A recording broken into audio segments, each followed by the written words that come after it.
Bien, en esta lámina visualizamos cuáles son las partes involucradas. A nivel del análisis que hemos hecho, llegamos a la conclusión que son cinco de ellas, contando con el punto uno, los mineros ilegales, el punto dos ha sido la compañía, luego de ellos los empleados que han sido violentados, el Estado y finalmente la comunidad local.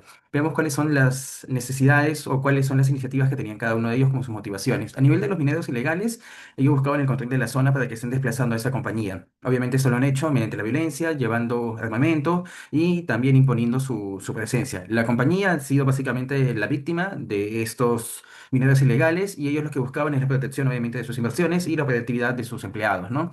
A nivel de los empleados que han sido violentados, básicamente ellos lo que han vivido ha sido una experiencia traumática, lo cual también ha puesto en peligro sus vidas. Ellos, las motivaciones que tenían simplemente son que tengan continuidad en sus empleos y obviamente que no se vean afectados, ¿no? A nivel del Estado, lo que ellos buscaban es que se esté tomando nuevamente el control de la zona y también de la situación y evitando de que ese tipo de incidentes pasen nuevamente, haciendo el consenso con ambos involucrados. Y finalmente la comunidad local lo que buscan evidentemente es que no haya este tipo de conflictos, que tengan tranquilidad y paz y también que accedan a la justicia y la protección del Estado. Finalmente, lo que estamos mencionando acá son tres puntos los cuales destacan un poco más. En el caso de los mineros ilegales, ellos han llegado o han tomado esa zona denominada española con violencia y sin ningún tipo de disposición o comunicación. La empresa fue la que se vio violentada ante ese tipo de actos y el Estado tenía como objetivo el hecho de que esté tomando nuevamente la zona y esté liberando a los empleados que se habían visto afectados. Bien, pues ahora yo le voy a explicar sobre los intereses de las partes, en la cual tenemos a Marsa, que es explotar sus concesiones de oro como en Cerro el Gigante de forma legal, ¿no? Mantener operaciones, producción, inversiones, en la cual la empresa reporta una planta de tratamiento de su mineral con capacidad grande y pretende seguir desarrollándose, ¿no? Luego tenemos a los trabajadores, ¿no? La cual Marsa contrata, en la cual es conservar su empleo, seguridad en su trabajo, condiciones laborales estables, una vida segura ante riesgo de violencia y atentados, ¿no? Luego tenemos al grupo de la minería, ¿no? Ilegal, ¿no? Las mafias, en la cual es controlar su territorio, explotar legalmente concesiones o vetas, generar ingresos desde extracción ilegal, apropiarse también de zonas contratadas por empresas formales mediante la coerción, violencia, presión o intimidación, ¿no? Luego tenemos a las comunidades locales, la población, en la cual desean seguridad, ¿no? Paz, protección ante violencia, pueden estar divididas también. Algunas podrían desear alternativas legales de empleo, otras podrían verse tentadas a involucrarse en minería ilegal ante la falta de oportunidades, ¿no? También buscan que las actividades mineras formales respeten su entorno, su tierra y bienestar social. En Estado tenemos que garantizar el orden público, asegurar que la minería respete la ley, también proteger a ciudadanos y trabajadores, aplicar justicia, también combatir la minería ilegal, ¿no? Y mantener la seguridad. Luego, por último, tenemos a la sociedad civil, ¿no? La opinión pública, en la cual buscan el desarrollo sostenible, que la minería también genere beneficios reales a la población, ¿no? Un empleo digno también, no violencia y control ambiental y social. Eso sería todo por mi parte, profesor. Bueno, en este siguiente punto vamos a ver lo que sería la posición de las partes, vendría a ser el punto 4. Bueno, aquí y para empezar a explicar este punto, quiero resaltar un poquito que, bueno, este conflicto en verdad no es simplemente un choque de, por así decirlo, de buenos y malos, ¿no? Cada actor en este punto obviamente defiende algo que desde su perspectiva tiene obviamente sentido. Vamos a ver aquí que la empresa defiende su formalidad e inversión. También tenemos aquí a la población que defiende obviamente su bienestar y su territorio. Y obviamente al Estado, que es aquí básicamente el mediador, ¿no? El que trata de mantener el control. En realidad lo que vamos a ver aquí es un conjunto básicamente de tensiones donde cada parte quiere que su versión sea la que obviamente prime en este caso. Tenemos primero lo que sería la posición de la empresa minera, Marsa. Bueno, en general Marsa se presenta como una empresa formal que cumple con permisos, fiscalizaciones y normas ambientales. Desde su punto de vista, ellos no son los responsables del conflicto. Para ellos, el verdadero problema en sí sería la minería ilegal dentro de sus concesiones, que genera, en este caso, derrumbes, explosiones sin control y también la contaminación. Además, la empresa recalca que sí aporta a la zona, genera empleo formal, también da beneficios, ofrece capacitaciones, apoya con infraestructura y trabaja programas comunitarios. En resumen, aquí vemos que Marsa se ve a sí misma como una empresa cumplidora, ¿no? Que solo quiere operar en un ambiente seguro y con reglas claras. Tenemos ahora la posición de la población y comunidades locales. La población en este caso no piensa de manera uniforme. Hay un grupo que ve a Marsa como una oportunidad de trabajo estable con beneficios, mejoras, ingresos en una zona donde casi no hay alternativas. Pero también está el grupo que siente que la minería, sea formal o informal, ha causado impactos ambientales, contaminación, ruidos, pérdidas de espacios para agricultura. A esto se suma la desconfianza por la falta de transparencia en temas ambientales. En sí la comunidad no vendría a ser un pro o anti minera. Lo que pide básicamente es ser escuchada, respetada y que cualquier actividad garantice su seguridad y sostenibilidad. Por último tenemos a la posición del Estado y autoridades regionales. El Estado está en una posición complicada aquí. Por un lado respalda a la empresa formal porque es la que opera con permisos, pero por otro lado se ve superado por el crecimiento de la minería ilegal. Su prioridad es combatir la ilegalidad porque genera accidentes, contaminación y presencia también de mafias, como lo hemos visto en las últimas noticias que estamos mencionando. Sin embargo, el problema es que el Estado no tiene en sí una presencia constante. Hacen operativos, se retiran y los informales obviamente van a regresar y así se va a repercutir estos problemas. Bueno, en resumen, el Estado reconoce el problema, pero no logra aún controlar de forma sostenida una zona tan extensa y compleja. Le doy el paso a mi compañero. Como punto número 5, vamos a presentar los posibles puntos de conflicto en este tema del tema de la minería informal versus la minera formal de Marsa, en el pueblo de Yacuabamba. Como podemos apreciar, son 4 personas o 4 grupos de personas los más importantes, como por ejemplo los mineros informales, los cuales estaban solicitando que tengan acceso a los yacimientos mineros formales que tenía la empresa Marsa en su poder actualmente. Pero, sin embargo, de llevarlo en una línea de tranquilidad, de no violencia, hacían todo lo contrario, como por ejemplo el ataque de la mina Yacabamba, que tomaron rehenes en su accionar respecto a ello. Y en segundo lugar, se puede ver la empresa Marsa, la cual era la más perjudicada por el tema de operaciones, e incluso su personal no tenía ganas o tenía miedo de trabajar en esta mina porque veían que no tenían las garantías necesarias para protegerlos frente a ataques de informales. Ese es un tema de conflicto respecto a esta situación adversa que se estaba dando. Por último, tenemos 2 grupos de personas o 2 entidades que tenían en sus manos o en su poder esta situación adversa, como puede ser el gobierno a nivel central, regional y local, e incluso la población de Yacuabamba. Como sabemos, en el tema del gobierno no se sabía exactamente la medida necesaria para poder adoptar, dado que el gobierno central o el gobierno local no puede ejercer la violencia ante la minería informal, dado que, como te sabemos, hay derechos humanos de por medio. Por ende, era una posición conflictiva respecto a la posición que tenía que adoptar el gobierno para solucionar ese problema. Y en segundo lugar, en este tema en esa lámina es el tema de la población de Yaukabamba, ya que estaba cansada, atemorizada, sin saber qué mediciones se estaban tomando a partir del gobierno central o el gobierno local, porque ya estaban totalmente con miedo por el tema de los ataques de manera sistemática hacia la población o incluso los yacimientos cercanos a esta población.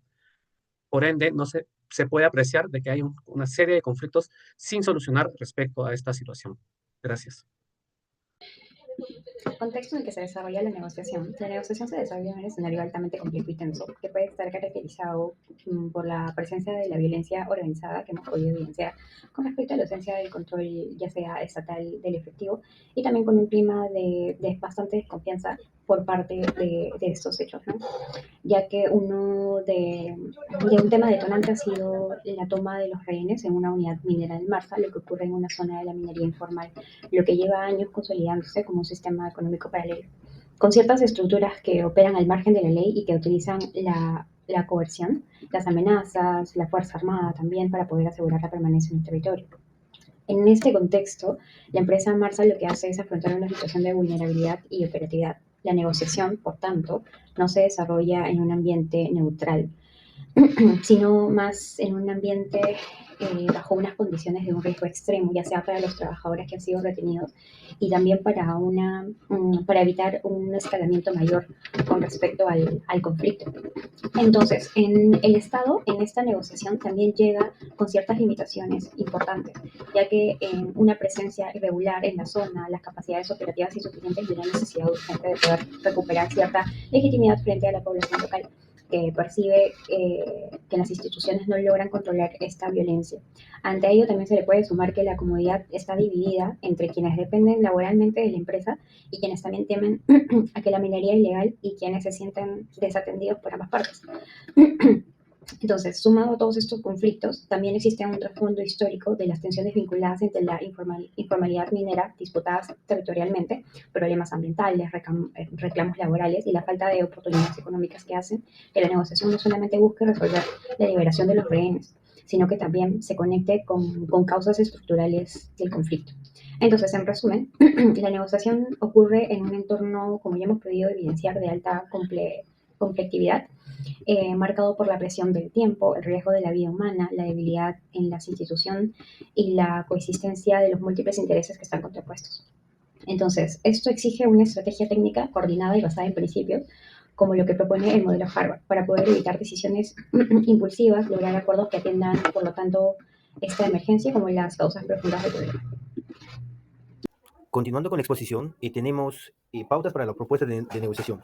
Como punto número 1, preparación y análisis previo. Hemos identificado para recopilar información completa sobre los hechos, en este caso de las 3 partes involucradas. Identificación a los actores clave. Tenemos a Marsa, la empresa minera, tenemos a los mineros informales y al Estado.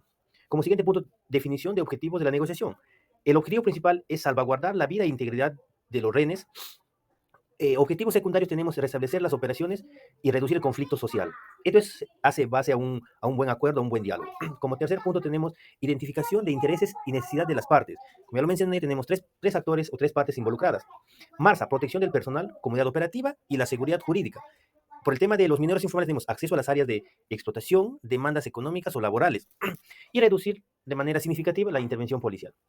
Por parte del Estado tenemos restablecer el orden, evitar escalamiento del conflicto y cumplimiento de la ley de minería. Como punto número 4 tenemos diseño de la estrategia de negociación. Hemos decidido es el enfoque ganar-ganar, el método de Harvard. Se debe buscar soluciones sostenibles que respondan al conflicto estructural, no solo a un ataque puntual, ¿no? O sea, que acá todos deben sentirse satisfechos con el tema de la solución del conflicto. En el punto número 5 tenemos desarrollo del proceso de negociación, instalación de una mesa de diálogo permanente, comunicación estratégica. Y también acá se debe manejar con mucho cuidado el tema de las demandas. Como punto número 6 tenemos alternativas para integrar la negociación. Plan integral de seguridad, tenemos acá formalización minera y reconversión laboral, perdón.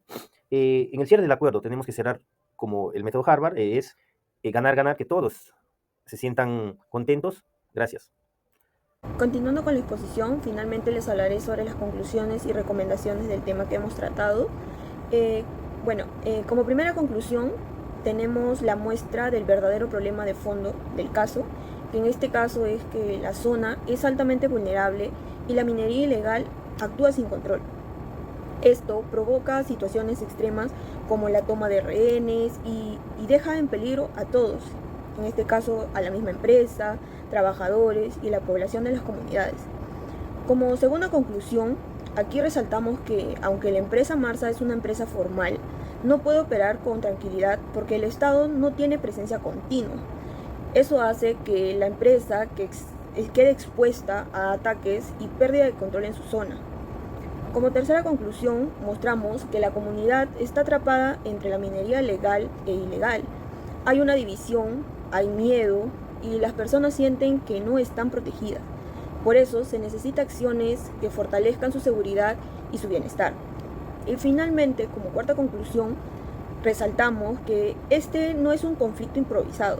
Se necesita una negociación técnica, estructurada, que priorice la vida de los rehenes, de la población, de todos los involucrados, y que se busque una solución más sostenida.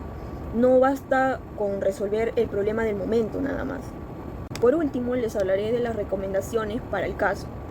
En primer lugar, recomendamos aumentar la presencia del Estado en la zona, pero de forma permanente, no solo por operativos aislados o del momento. Esto ayudaría a evitar que los mineros ilegales regresen y recuperen el control en estas zonas. En segundo, la seguridad debe ser compartida. Esta recomendación busca crear un plan formal entre la empresa, autoridades y la misma población de la comunidad, con protocolos claros y una comunicación directa en emergencias. Tercero, proponemos atacar la raíz del problema, la falta de oportunidades. Si se formaliza a los mineros o se les ofrece capacitación y nuevos empleos, se reduce la dependencia de actividades ilegales. Y finalmente, recomendamos crear una mesa de diálogo estable, no solo para emergencias.